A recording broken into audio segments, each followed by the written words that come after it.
Our fourth delegate is Daniel Freehite. Freehite.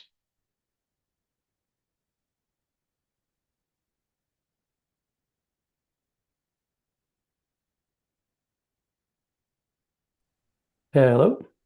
Hi, sir. You have 5 minutes for your delegations. Great. Thank you so much. Yes, my name is Daniel Freiheit. I'm also known as Lion Advocacy on Twitter. How's my audio, by the way? Is it okay? Um, I have a good following on Twitter. I have like 38,000 followers, and I was posting a lot about the COVID stuff, but I've moved over different discussions and do talk a lot about policing. And I did want to bridge in with the two previous delegates, Kyle and Mr. Humphrey and Mr. Genet, on the drivers that are the e-bike drivers that are causing some safety concerns.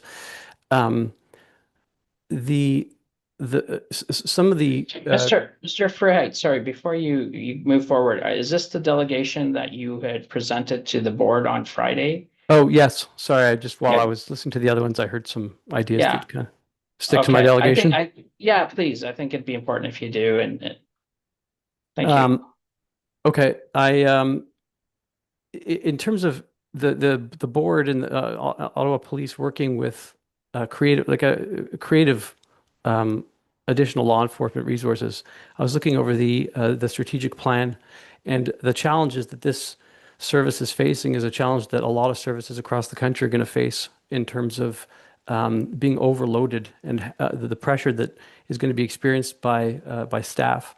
A lot of new laws are coming down the pipes. A lot of new laws are being suggested, and it's creating a pressure cooker on police.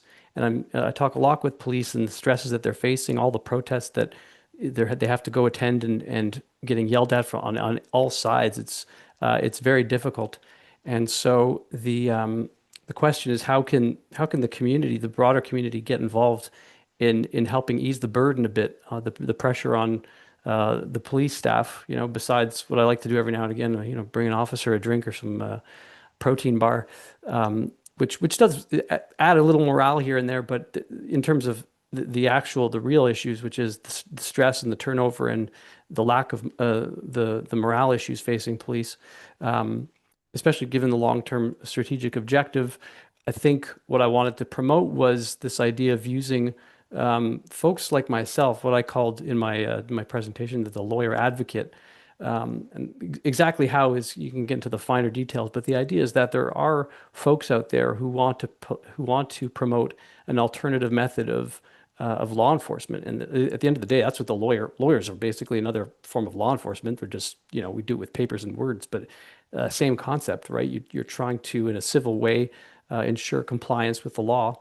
And so that's why I was, where I started my delegation with the e-bike drivers, it's like a lot of these food delivery companies just need a little bit of a talking to because there's a lot of pressure on the drivers to make a lot of money and they have to drive fast and get to where they're going. And they don't see down the path that when they injure someone on the sidewalk, again, it'll keep the personal injury lawyers busy, but there are ways to work together with law enforcement, aka the legal community, to inform people. Look, if you're going to drive on the sidewalk, drive less than 6 miles an hour, so that if you do have a collision, it's basically running speed. Um, but as a general rule, don't do it.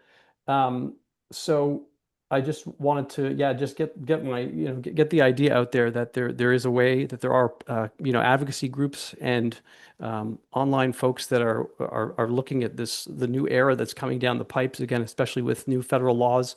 I know the federal government is.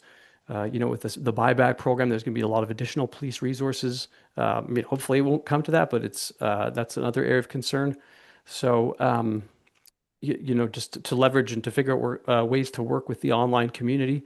Part of that would be also turning on comments to the social media posts. I think that creates a lot of mistrust when, how's my time? A minute left.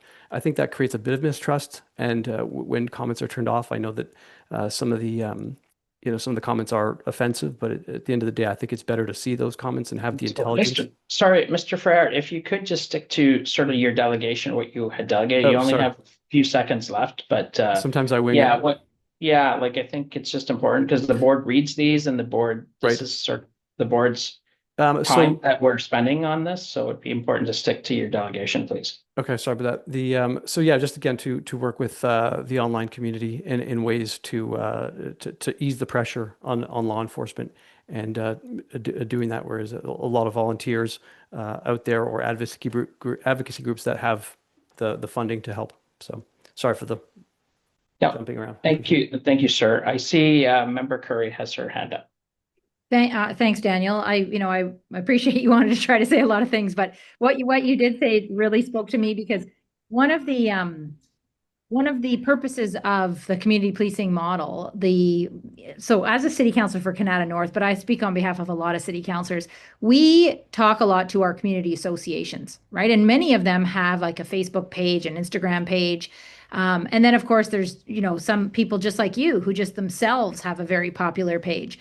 And I think you're totally right that there's so much that can be done there to help. One of the things our community policing team in Canada has said is, just getting the message out to residents to not to make a police report if they see something, right? Because instead, what they often do is only report on Facebook. But now what they're doing is saying on Facebook, here's some numbers to call, make sure you do the report. More reports come in, and then police know where to send more officers or what units maybe need bolstering, right? So I think you're absolutely right. There's a big role to play. There's also the Neighborhood Watch program, right? Where community groups get together, they sign up for Neighborhood Watch. So I was just going to ask you about that. The BIAs are another group that now, because we have more of a community policing model, police officers can get out to speak with those groups. So I was just wondering if you were seeing some of that happen, or if that could be something that even you could be promoting. Yeah, the community liaison police committees they have in different jurisdictions. So they do have, right, the regular meetings with community members, and you form an alliance with the BIAs and members of the community. And again, it's another source of information for that, and that's divided by state by region within the policing, right? So that's another unique way to get information. And yeah, I didn't know you guys started the CamSafe program last year as well, which is a really cool program to get much wider involvement in people on the ground across a city.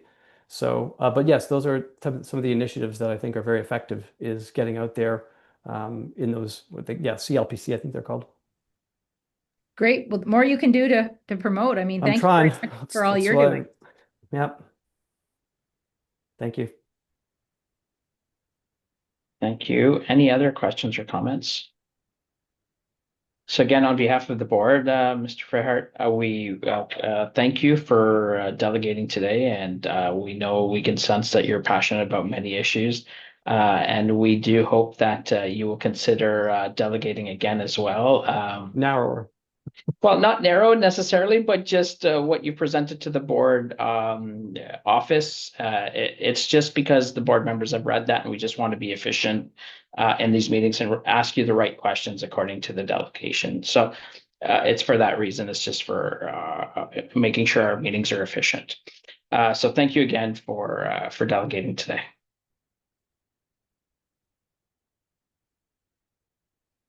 Our fifth delegate is